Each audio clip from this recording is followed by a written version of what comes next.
Parfois, on regarde un smartphone et on se dit « Bon, évidemment, c'est un téléphone d'entrée de gamme en plastique avec un processeur faible qui rame et un appareil photo juste pour faire joli. » Mais ensuite, on prend en main l'Infinix Hot 50 et on commence à revoir son jugement. 5G, 120 Hz, mémoire rapide, un appareil photo correct et un prix autour de 200 $.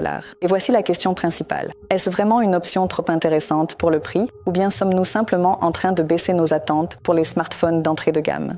Aujourd'hui, nous allons le découvrir en étant aussi honnêtes que possible. Avant d'analyser les avantages et les inconvénients, il faut comprendre l'essentiel. Ce n'est pas un smartphone pour ceux qui recherchent un effet « wow ». C'est un smartphone destiné à la grande majorité des gens qui ont simplement besoin d'un outil stable pour que les applications de messagerie ne buguent pas, que YouTube fonctionne sans ralentissement, que l'appareil photo ne soit pas honteux et que la batterie ne rende pas l'âme avant le soir. Et c'est précisément dans cette catégorie que l'Infinix Hot 50 se sent à l'aise. Quand on le prend en main, la première impression, c'est qu'il ne fait pas cheap. Oui, c'est du plastique.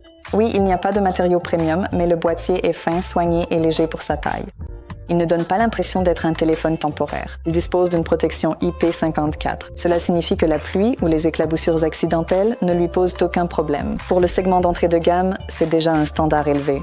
C'est un smartphone que l'on n'a pas honte de sortir de sa poche et c'est un point important car à ce prix, on fait souvent des économies sur tout.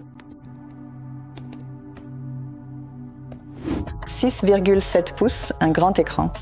Le plus important, c'est 120 Hz. La fluidité se ressent immédiatement. Faire défiler les réseaux sociaux est agréable. L'interface est dynamique et il n'y a aucune sensation de saccade. Pour l'utilisateur moyen, cela apporte plus d'expérience que de simples chiffres de résolution. Mais soyons honnêtes, la résolution est HD+, pas Full HD.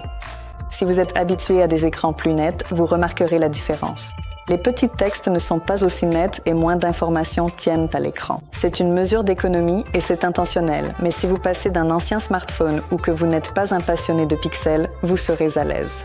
L'écran ne provoque aucune gêne, ce que j'apprécie vraiment, et pour un téléphone abordable, c'est clairement un point positif. Et c'est là que commence la partie la plus intéressante. Très souvent, les smartphones d'entrée de gamme rament non pas parce que le processeur est mauvais, mais parce que le fabricant fait des économies sur la mémoire. Et ici, il y a une mémoire UFS 2.2 rapide et ça se ressent.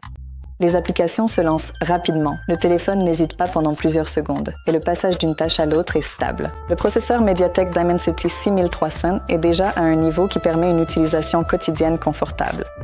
Pas d'attente, pas de frustration, pas de redémarrage. Il gère facilement les jeux légers et fait tourner les jeux moyens en réglage moyen sans aucun problème. Pour les projets plus gourmands, il faudra déjà baisser les graphismes. Et point important, il n'y a pas de gyroscope. Pour certains jeux, c'est une limitation, mais si vous n'êtes pas un joueur mobile, vous ne le remarquerez même pas. Et voici la principale conclusion. Ce smartphone n'est pas rapide seulement sur le papier, il l'est dans la sensation d'utilisation. 48 mégapixels avec un capteur Sony, ça sonne bien, mais l'essentiel ce n'est pas le chiffre, c'est le résultat.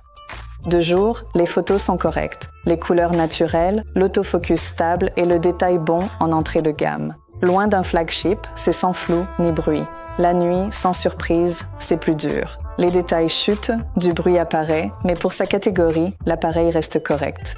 La caméra frontale est basique, c'est suffisant pour les appels, les stories et les appels vidéo. Et surtout, on n'a pas l'impression que la caméra est là juste pour faire joli.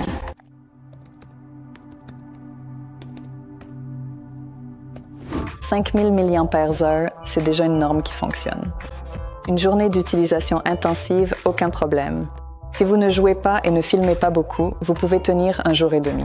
Et surtout, il y a la charge inversée, donc vous pouvez recharger des écouteurs ou un autre téléphone. 18 watts, ce n'est pas un record, mais ce n'est pas non plus désespérément lent. C'est simplement une autonomie stable, sans mauvaise surprise.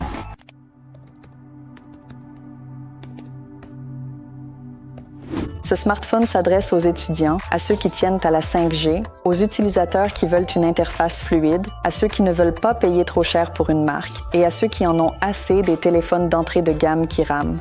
Il n'est pas fait pour les gamers mobiles, ni pour les perfectionnistes de l'écran, ni pour les amateurs de son stéréo.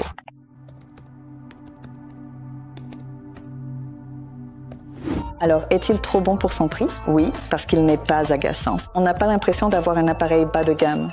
Il n'y a pas de blocage constant, ni cette sensation de l'avoir acheté juste pour dépanner. L'Infinix Hot 50 est un exemple de ce que devrait être un smartphone abordable en 2026, stable, fluide et clair. Il n'essaie pas de jouer dans la cour des flagships, il vaut simplement honnêtement son prix. Et parfois, c'est le meilleur que vous puissiez avoir pour 200 $. Et c'est tout. Merci d'avoir regardé. Laissez-nous un like et abonnez-vous à notre chaîne. Au revoir.